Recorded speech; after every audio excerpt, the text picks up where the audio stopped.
Hello student, स्वागत है आपका हमारे YouTube चैनल गेट 30 पर। हम पढ़ रहे थे स्टूडेंट स्ट्रक्चरल मैकेनिक्स और मैकेनिक्स ऑफ सॉलिड का ये chapter shear force and bending movement. इस कोर्स में हम अब तक पढ़ चुके हैं शियर फोर्स और बेंडिंग मूवमेंट, वो भी डिफरेंट केसेस के लिए।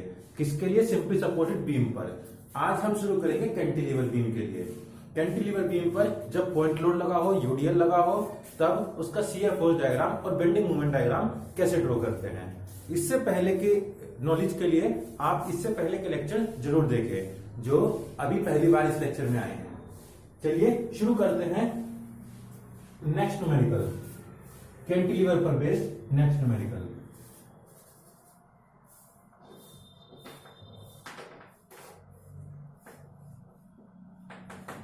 ये कैंटिलीवर पर बेस्ड पहला न्यूमेरिकल है। मान लीजिए एक कैंटिलीवर बीम है जिस पर 3 पॉइंट लोड कार्य कर रहे हैं। इन पॉइंट लोड की वैल्यू दी गई है 4 किलो न्यूटन, 5 किलो न्यूटन और 7 किलो न्यूटन। इनके बीच की डिस्टेंस 2 मीटर, 1.5 मीटर और ये भी 1.5 मीटर है। ये क्वेश्चन में गिवन है। ये 4 पॉइंट्स हैं ए, बी, सी और डी। ये 4 पॉइंट्स हैं और हमसे सेम वही क्वेश्चन कहा गया है कि दी गई धरण के लिए शियर फोर्स डायग्राम और बेंडिंग मोमेंट डायग्राम ड्रॉ करो। ठीक है, कर्तन बल आरेख और नमन घूर्ण आरेख हमें ड्रॉ करना है। तो सेम वही प्रोसीजर फॉलो करेंगे जो हमने सिंपली सपोर्टेड बीम के लिए फॉलो किया था। इसमें बस थोड़ा सा चेंज आएगा। जैसे कि सबसे पहला टॉपिक है इसमें कि हमें इसका रिएक्शन फाइंड करना है। रिएक्शन हम सिंपली सपोर्टेड में वहां पर फाइंड करते थे जहां पर सपोर्ट लगा होता था। इसमें यहां पर एक सपोर्ट है फिक्स सपोर्ट। फिक्स सपोर्ट के बारे में मैंने आपको लेक्चर फर्स्ट में बताया था कि अगर फिक्स सपोर्ट हो तो उसको हम एक वर्टिकल रिएक्शन और एक एंटी क्लॉकवाइज मूवमेंट से रिप्लेस करते हैं। इससे फिक्स सपोर्ट को हम एक वर्टिकल रिएक्शन और एक एंटी क्लॉकवाइज मूवमेंट से रिप्लेस करते हैं। सेम वही करेंगे यहां पर। बाकी के फोर्सेस हम एज इट इज ड्रॉ करेंगे, जैसे लगे हुए हैं वैसे के वैसे ही उनको सेम टू सेम बना लेंगे। उनकी वैल्यू वही रहेगी जो है 4 kilo Newton, 5 kilo Newton, 7 kilo Newton. Distances ये 1.5 है, ये भी 1.5 है और ये 2 मीटर है अकॉर्डिंग टू क्वेश्चन। ये पॉइंट्स दिए गए हैं ऑलरेडी, ए, बी, सी, डी। इसमें रिएक्शन क्योंकि ए पर है तो आर ए और ये एम ए। अच्छा, कई बच्चों का यहां पर क्वेश्चन आएगा कि यहां पर ऐसे ही क्यों लगाया आपने। यहां पर जब पिछले क्वेश्चंस में तो सपोर्ट था तो हम केवल एक वर्टिकल रिएक्शन लेते थे, यहां पर एक कपल एक्स्ट्रा क्यों? ठीक है, जेन्युइन क्वेश्चन है, मैं आपको इसका जवाब दे देता हूं। सपोज कीजिए ये कैंटिलीवर बीम है और ये पॉइंट लोड है। मैंने आपको बताया कैंटिलीवर का आप एग्जांपल क्या ले सकते हो, जैसे कि घर में स्लेब हो या स्विमिंग पूल का जो आगे का तख्ता होता है जिसपे कि पोल जिस पर जंप करते हैं स्विमिंग पूल में, वो इसका एग्जांपल हो सकता है। जैसे एक सिरा फिक्स हो गया और दूसरा सिरा फ्री हो गया, उसके ऊपर ये आदमी भार है और यहां से इसको दबा रहा है। ठीक है, आप जानते हो कि ये यहां पर अगर खड़ा रहे तो भी ये टिकी रहेगी, यानी कि ये चीज संतुलन में होती है, ये अपने आप में इक्विलिब्रियम में होती है। ठीक है, अब अगर मैं इसको रिप्लेस करने लग जाऊं, ये तो है इस पे, इस सपोर्ट को मैं एक वर्टिकल रिएक्शन से रिप्लेस कर दूं, वर्टिकल रिएक्शन से, क्या ये ओवरऑल सिस्टम बैलेंस में रहेगा? नहीं रहेगा। ये अगर मैं खाली केवल एक सपोर्ट लगाता हूं तो ये सिस्टम इक्विलिब्रियम में नहीं रहेगा, क्योंकि यहां पर फोर्स तो बैलेंस हो जाएंगे, जितना ये फोर्स होगा उतना ही ये फोर्स होगा। लेकिन ये आप इन दोनों को देखो, ये एक कपल बना रहे हैं। आप लोगों ने मैकेनिक्स में पढ़ा होगा, एक होता है कपल। कपल वो होता है जो एक स्ट्रेट रोड पर जब दो equal and opposite parallel force कार्य करते हैं तो उसको हम कपल बोलते हैं। ये देखिए कपल बन गया। ये अगर मैं इसको ओवरऑल देखूं तो ये चीज ऐसे घूम जाएगी, ये चीज टिकाऊ नहीं है। ठीक है, ये चीज ऐसे घूम जाएगी। ठीक है, तो इस चीज को काउंटर करने के लिए, यानी कि इस चीज का असर खत्म करने के लिए मुझे कुछ इसके जस्ट अपोजिट लगाना पड़ेगा। अब आप देख सकते हैं कि ये चीज संतुलन में है, ये चीज अपने आप में इक्विलिब्रियम में रहेगी। इसीलिए हर फिक्स सपोर्ट को, यानी कि कैंटिलीवर के हर फिक्स सपोर्ट को आप एक वर्टिकल रिएक्शन और एक एंटी क्लॉकवाइज मूवमेंट से रिप्लेस करते हैं। ठीक है, आगे से ध्यान रखेंगे, जब भी आप कैंटिलीवर का केस के लिए एसएफटी और बीएमटी ड्रॉ करेंगे, आप उसका एक फिक्स सपोर्ट को एक वर्टिकल रिएक्शन और एक एंटी क्लॉकवाइज मूवमेंट से रिप्लेस करेंगे। ठीक है, क्योंकि ये दोनों मिलकर ही इसको संतुलन में ला सकते हैं। चलिए अब इसके लिए सबसे पहले रिएक्शंस फाइंड करते हैं।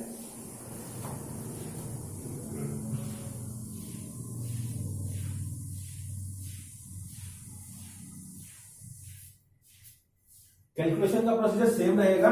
सबसे पहले हम क्या करते थे, अपवर्ड फोर्सेस बराबर डाउनवर्ड फोर्सेस, अपवर्ड फोर्सेस बराबर डाउनवर्ड फोर्सेस। इसका मतलब होता है ऊपर की ओर लगने वाले बल बराबर नीचे की ओर लगने वाले बल। तो ऊपर की तरफ आप देख सकते हैं कौन लग रहा है, केवल और केवल Ra। नीचे की तरफ 4 किलो न्यूटन, 5 किलो न्यूटन और 7 किलो न्यूटन। 4 और 5 9 और 7 16 किलो न्यूटन। ठीक, नेक्स्ट हमारा पार्ट रहता था ऑन टेकिंग मूवमेंट अबाउट ए के परित आघूर्ण लेने पर। आप किसी भी पॉइंट के अबाउट ले सकते हैं, लेकिन ज्यादा बेहतर रहता है कि ए के अबाउट ले, यानी कि फर्स्ट पॉइंट के, जिसका मतलब होता है सिग्मा एम ए बराबर 0।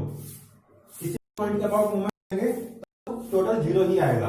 ए के अबाउट मूवमेंट ले रहा हूं Ra इंटू 0, क्योंकि डिस्टेंस 0 है। ए के अबाउट ही मूवमेंट ले रहे हैं और ए पर ही फोर्स लग रहा है ये Ra। दूसरा एमए को मैंने देखिए, ये एमए मूवमेंट है, मैंने इसको यहां पर कंसीडर नहीं किया था फोर्सेज में, और मूवमेंट में कंसीडर कर रहा हूं। क्यों? क्योंकि ये मूवमेंट है, फोर्स नहीं है। और फोर्स को आप फोर्स में कंसीडर कर सकते हो, मूवमेंट को मूवमेंट में। आप इसको यहां पर कंसीडर नहीं कर सकते थे, क्योंकि यहां पर बात हो रही थी फोर्स की और यहां पर बात हो रही है मूवमेंट की। एमए क्या है, एक मूवमेंट है, एंटी क्लॉकवाइज कपल है। इसीलिए हम इसको यहां पर जब मूवमेंट की बात करेंगे तब इसको कंसीडर करेंगे। एमए को माइनस इसलिए लिया गया है क्योंकि एंटी क्लॉकवाइज निगेटिव और क्लॉकवाइज पॉजिटिव ले रहे हैं हम, माइनस के एमए। नेक्स्ट कौन है, 4 किलो न्यूटन। मैं ए पर हूं, 4 मेरी तरफ क्लॉकवाइज आएगा और कितनी डिस्टेंस आएगा, 2 मीटर, प्लस 5 किलो न्यूटन भी मेरे पास क्लॉकवाइज आएगा। मैं यहां पर हूं, ये मेरी तरफ क्लॉकवाइज आ सकता है, डिस्टेंस रहेगी 3.5। नेक्स्ट 7 इंटू डिस्टेंस रहेगी 3 और 2 5 इक्वल टू 0। ठीक है, ये मेरी पूरी की पूरी बेंडिंग मोमेंट की इक्वेशन लिखी गई। अब इस इक्वेशन को सोल्व करना है। एमए को मैं इधर ले जा रहा हूं ताकि पॉजिटिव हो जाए। बाकी चीजों को सोल्व करते हैं। 4 2 8, 5 इंटू 3.5, तो ये भी हो जाएगा 17.5 प्लस 35। यहां से हम इजीली एमए की वैल्यू फाइंड कर सकते हैं। 35 52 60.5। इस टॉपिक में यानी कि कैंटिलीवर बीम के केस में हमारे पास दो ही अननोन थे, Ra और एमए। हमने दोनों की वैल्यू फाइंड कर ली है इजीली, कोई दिक्कत नहीं हुई। Ra और एमए की दोनों की वैल्यू फाइंड हो गई है। अब हम शियर फोर्स डायग्राम और बेंडिंग मोमेंट डायग्राम के लिए कैलकुलेशंस करेंगे। हमारा नेक्स्ट टॉपिक रहेगा calculations for shear force diagram, मतलब कि कर्तन बल आरेख के लिए गणना। अब हमें कैलकुलेशन करनी है शियर फोर्स डायग्राम के लिए। चलिए सबसे पहले शियर फोर्स बिफोर ए,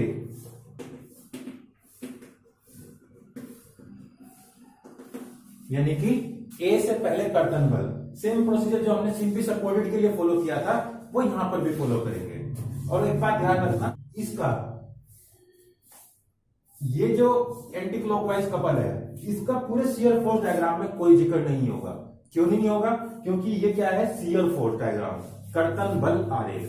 यहां पर हम केवल कर्तन बल की बात करेंगे, शियर फोर्स की बात करेंगे, मूवमेंट की बात नहीं करेंगे। और ये एक मूवमेंट है, यानी कि इसको हम उस हर जगह डिस्कस नहीं करेंगे जहां पर हम फोर्सेस को कंसिडर कर रहे हैं।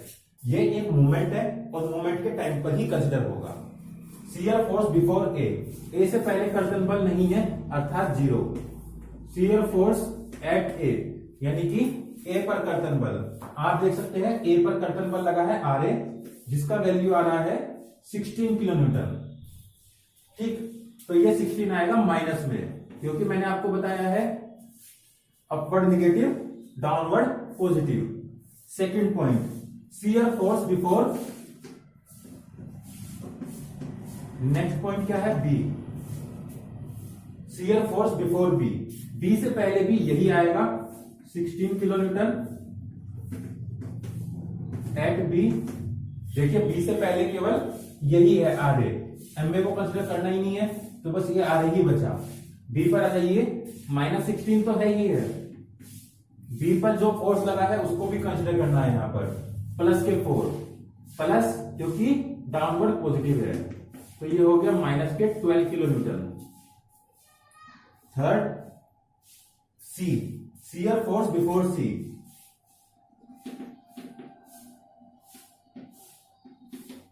बिफोर सी, सी से पहले देखेंगे आप, अगर सी को कवर कर लें तो ये 4 किलो न्यूटन है और ये आर ए का वैल्यू है, तो यानी कि सेम आएगा -16 plus 4 is equal to -12। Shear force at C पे -16 प्लस 4 तो आएंगे ही आएंगे, प्लस 5 भी आएगा, क्योंकि जो सी पर है उसको भी कंसिडर कर रहे हैं इस बार। 9 और 7 माइनस के 7 kilo Newton.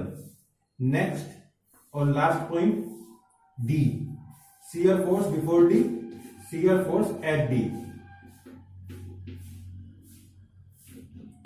Shear force before D में आएगा -16 प्लस 4 प्लस 5 यानी कि -7, और शियर फोर्स एट डी में -16 प्लस 4 प्लस 5 प्लस 7 0। आप देख सकते हैं कि अगर मैं एट डी की बात करूं यानी कि डी तक का कर्तन बल, तो -16 भी है, प्लस 4 प्लस 5 प्लस 7 भी है, तो मैंने डी पर सभी को कंसिडर किया है, जो कि ओवरऑल टोटल करके 0 आ रहा है, यानी कि सब डी सही बना है, स्टार्टिंग और एंड 0 है।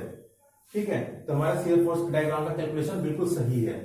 अभी कैलकुलेशन करेंगे बेंडिंग मोमेंट डायग्राम के लिए। Calculations for BMD. आपको पता है कि बेंडिंग मोमेंट डायग्राम में हम हर पॉइंट पर एक बार मोमेंट निकालते हैं। हम हर पॉइंट पर एक बार बेंडिंग मोमेंट कैलकुलेट करेंगे, यानी कि ए पर, बी पर, सी पर, डी पर स्टूडेंट्स यहां पर एक छोटा सा चेंज है, जहां पर भी ये कपल लगा होता है, क्या चीज कह रहा हूं मैं, जहां पर ये कपल लगा होता है वहां पर बेंडिंग मोमेंट 2 बार कैलकुलेट करेंगे, एक उससे बिफोर और एक एट, यानी कि बिफोर का केस इसमें आएगा, जहां पर भी ये लगा होगा। अभी तो कैंटिलीवर केस हमने यहां लिया है, आगे क्वेश्चंस में ये कहीं पर यहां पर भी लगा हो सकता है, ठीक है, उस पर बेस्ड क्वेश्चन भी हम करेंगे, पर फिलहाल जहां पर भी ये लगा होगा वहां पर आप बेंडिंग मूवमेंट 2 बार कैलकुलेट करोगे, बिफोर भी और एट भी। ठीक है, तो अभी केस है, तो इसलिए हम यहां पर लिखेंगे बेंडिंग मूवमेंट बिफोर ए से पहले देखिए आप कुछ भी नहीं है तो 0 आएगा। बेंडिंग मूवमेंट एट ए पर कर्तन बल। अब आप देख सकते हैं ए पर आर ए से तो कोई मूवमेंट नहीं आता है, क्योंकि हम ए पर ही कैलकुलेट कर रहे हैं और ये फोर्स ए पर ही लगा है। अगर मैं इसका लूंगा तो डिस्टेंस 0 आएगा, 16 इंटू 0 इज इक्वल टू 0। तो लेकिन किसका आ सकता है, एम ए का आ सकता है वैल्यू। एम ए एक एंटी क्लॉकवाइज मूवमेंट है जिसका वैल्यू माइनस में आएगा, और वैल्यू था 60.5 किलो न्यूटन मीटर। तो ए पर अब की बार 0 के बाद -60.5 भी आएगा इस वैल्यू की वजह से। ठीक, तो हमने ए पर दोनों जगह कैलकुलेट कर लिया, बिफोर और एट। बाकी जगह आप देखेंगे कि केवल एक पॉइंट लोड लगे हुए हैं, तो वहां पर बिफोर और एट 2 बार कैलकुलेट करने की जरूरत नहीं पड़ेगी, वहां पर हम सिर्फ एट कैलकुलेट करेंगे। क्लियर? तो बेंडिंग मोमेंट एट बी, यानी कि नेक्स्ट पॉइंट। नेक्स्ट पॉइंट पर अगर हम मूवमेंट देखें लेफ्ट से, तो सबसे पहले 16 का फोर्स जो है वो मूवमेंट लगाएगा 16 इंटू 2। डायरेक्शन देखेंगे इसकी, ये क्लॉकवाइज डायरेक्शन में है यानी कि प्लस आएगा। माइनस 60.5 का एंटी क्लॉकवाइज कपल भी है इससे पहले, क्योंकि हम बेंडिंग मोमेंट डायग्राम के लिए कैलकुलेशन कर रहे हैं तो इसको भी कंसीडर करना पड़ेगा। यहाँ पर बेंडिंग मोमेंट है ये भी है, 16 के कारण हमने आघूर्ण कैलकुलेट कर लिया और माइनस के 60.5 भी बी पर निकाल रहे हैं, तो ये दोनों ही दिख रहे हैं इससे पहले, तो हमने दोनों का मोमेंट कैलकुलेट कर लिया। ये कैलकुलेट करके आएगा 32 माइनस 60.5, तो ये हो गया 28.5 kilo newton metre. Third point आएगा बेंडिंग मोमेंट एट सी। ठीक है, सी पर मूवमेंट आप निकाल सकते हैं इजीली, सेम इक्वेशन फॉलो करके। आप अगर भी सी पर है तो सबसे पहले कौन आघूर्ण लगाएगा 16 का मूवमेंट आएगा डिस्टेंस 2 प्लस 1.5 दैट इज 3.5। क्योंकि अब हम सी पर है, हम फोर्स का ले रहे हैं 16 का, तो ये हमसे 3.5 मीटर की दूरी पर है और ये अभी भी क्लॉकवाइज ही आएगा। माइनस 60.5 ये किसकी वजह से, एंटी क्लॉकवाइज कपल की वजह से। इसके अलावा जब हम सी पर हैं तो 4 का भी मूवमेंट काउंट हो सकता है, वो भी एंटी क्लॉकवाइज में। 4 इंटू 1.5 का एक एंटी क्लॉकवाइज मूवमेंट इससे भी आएगा। 5 से नहीं आएगा क्योंकि हम सी पर ही हैं। चलिए इसको सॉल्व करते हैं। 56 माइनस 60.5 माइनस 6, ये कितना हो गया 66, ये आपका 10.5 आ रहा है। सॉरी स्टूडेंट, यहां पर माइनस ही आएगा ये भी, और ये वैल्यू भी अगेन माइनस में ही आई है। यहां पर ये माइनस में बचा था क्योंकि 60 बड़ा वैल्यू है, और यहां पर भी देखिए 66.5, तो ये नेगेटिव वैल्यू ज्यादा है, नेगेटिव में आंसर आएगा। Next fourth bending moment eight D पर, डी यानी कि लास्ट पॉइंट होगा बिल्कुल, तो डी पर हम मोमेंट निकालेंगे। शुरू से शुरू करते हैं। 16 इंटू डिस्टेंस हो गई, अब क्योंकि मैं डी पर हूं, मूवमेंट में ए का ले रहा हूं, आर ए का, तो डिस्टेंस हो गई 2, 3.5 और कंप्लीट 5, माइनस 60.5 का एंटी क्लॉकवाइज कपल, फिर ये 4 भी एंटी क्लॉकवाइज मूवमेंट लगाएगा। 4 इंटू 3, 4 के लिए डिस्टेंस आएगी 3, 1.5 और 1.5 टोटल हो गया 3। ऐसे ही 5 के लिए आएगी डिस्टेंस 1.5। हम इसको सोल्व कर सकते हैं। 80, 16.5, 12, 7.5। चेक कर लीजिए, 0 ही आ रहा होगा। अगर ये 0 है तो यानी कि आपने यहाँ जो रिएक्शंस फाइंड की थी वो भी सही है, और अब तक आपका सारा कैलकुलेशन भी सही है। 60, 72, 80 कंप्लीट सही आ रहा है, तो इसका मतलब कि आपका पूरा कैलकुलेशन अब तक का सही। मैंने आपको बताया था ये चेकिंग का सबसे लास्ट पॉइंट होता है। यहां पर आप पूरी तरह जज कर सकते हैं कि आपकी कैलकुलेशन सही जा रही है या नहीं जा रही है, क्योंकि इस पॉइंट पर आकर अगर ये 0 आ रहा है तो इसका मतलब कि आपने रिएक्शंस भी सही फाइंड की है और आपने हर जगह मूवमेंट भी सही कैलकुलेट किया है। क्लियर? तो इस तरीके से हमने शियर फोर्स डायग्राम और बेंडिंग मोमेंट डायग्राम के लिए कैलकुलेशंस की है। अब हमारा बस लास्ट पार्ट बचता है शियर फोर्स डायग्राम और बेंडिंग मोमेंट डायग्राम ड्रॉ करना। चलिए करते हैं। चलिए स्टूडेंट, शियर फोर्स डायग्राम और बेंडिंग मोमेंट डायग्राम ड्रॉ करते हैं स्क्रीन के लिए। देखिए सेम तरीका रहेगा जैसे हम पहले ड्रॉ करते थे। इस क्वेश्चन में भी सबसे पहले आपको क्या करना है कि एक बीम बना लेनी है पूरे पेज पर, जैसे आपको क्वेश्चन में गिवन थी, और फिर उसके हर पॉइंट से, जो भी इसमें पॉइंट दिए गए हैं, हर पॉइंट से एक डॉटेड लाइन ड्रॉ करनी है। उस डॉटेड लाइन पर आप कहीं पर एक बीम ड्रॉ करेंगे,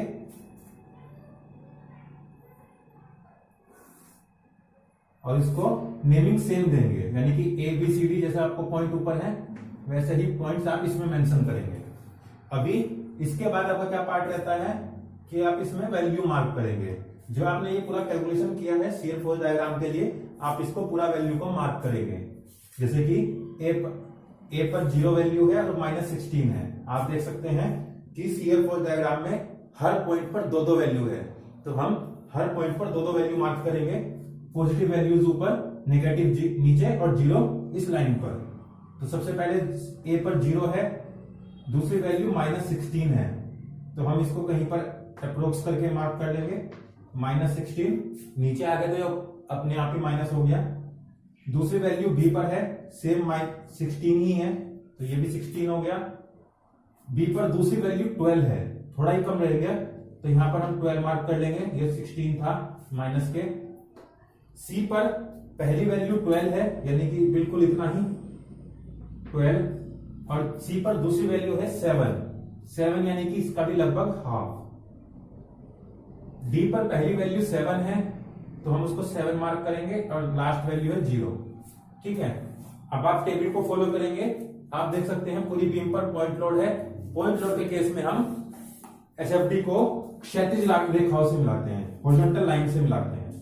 तो हम इसको सिंपल हॉरिजॉन्टल लाइन से मिलाएंगे, उस सीक्वेंस में डॉट्स को मिलाएंगे जिस सीक्वेंस में हमने इनको मार्क किया है।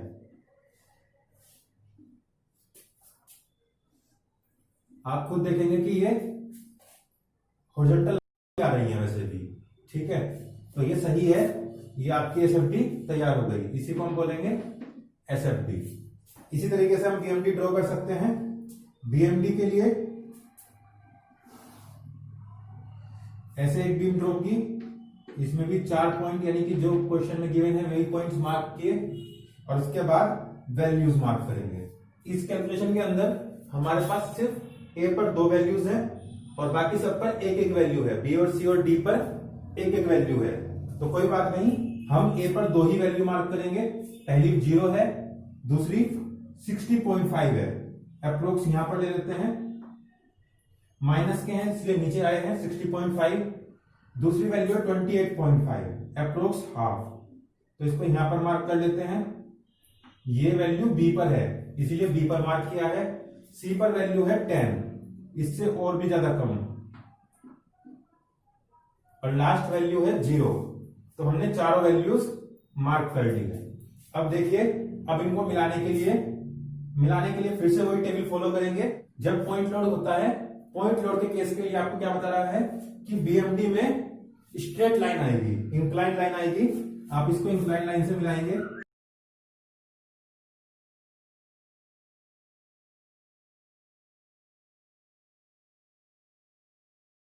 इस तरीके से आपने बीएमडी भी ड्रॉ कर ली है। इस केस के लिए कैंटिलीवर बीम के लिए आप एसएफडी और बीएमडी दोनों ड्रॉ कर चुके हैं। अब आप इसमें एक चीज नोटिस करेंगे कि कैंटिलीवर बीम में एसएफडी और बीएमडी दोनों ही नेगेटिव जोन में बन रही है। पूरी एसएफडी बीएमडी नेगेटिव जोन में बन रही है। तो हाँ, ये सही बात है, और ये चीज बिल्कुल आप ध्यान रखेंगे कि कैंटिलीवर के लिए एसएफडी और बीएमडी पूरी नेगेटिव जोन में ही बनती है। चाहे कोई भी केस हो, आगे हम और फोर्सेस वेरी कराएंगे और फोर्सेस लगाएंगे इन पर, तो भी हर केस में कैंटिलीवर के लिए एसएफडी बीएमडी नेगेटिव जोन में ही बनती है। इसके लिए कंसेप्ट यूज जो किया जाता है वो होता है सैगिंग और हॉगिंग का कंसेप्ट। सैगिंग और हॉगिंग का कंसेप्ट हम आपको आने वाले लेक्चर्स में बताएंगे। अभी आप सिर्फ इतना समझिए कि कैंटिलीवर के लिए बीएमडी नेगेटिव में बनती है और एसएफडी भी, ठीक है, और सिंपली सपोर्टेड के लिए हमेशा बीएमडी पॉजिटिव बनती है। शियर फोर्स डायग्राम आधा पॉजिटिव रहता है, आधा नेगेटिव रहता है। तो इस तरीके से ये सब चीजें आपको आगे समझ में आएगी जब मैं आपको नेक्स्ट लेक्चर में बताऊंगा कि ये ऐसा होता क्यों है। अभी आपको सिर्फ इतना ध्यान रखना है कि ऐसा होता है। क्लियर?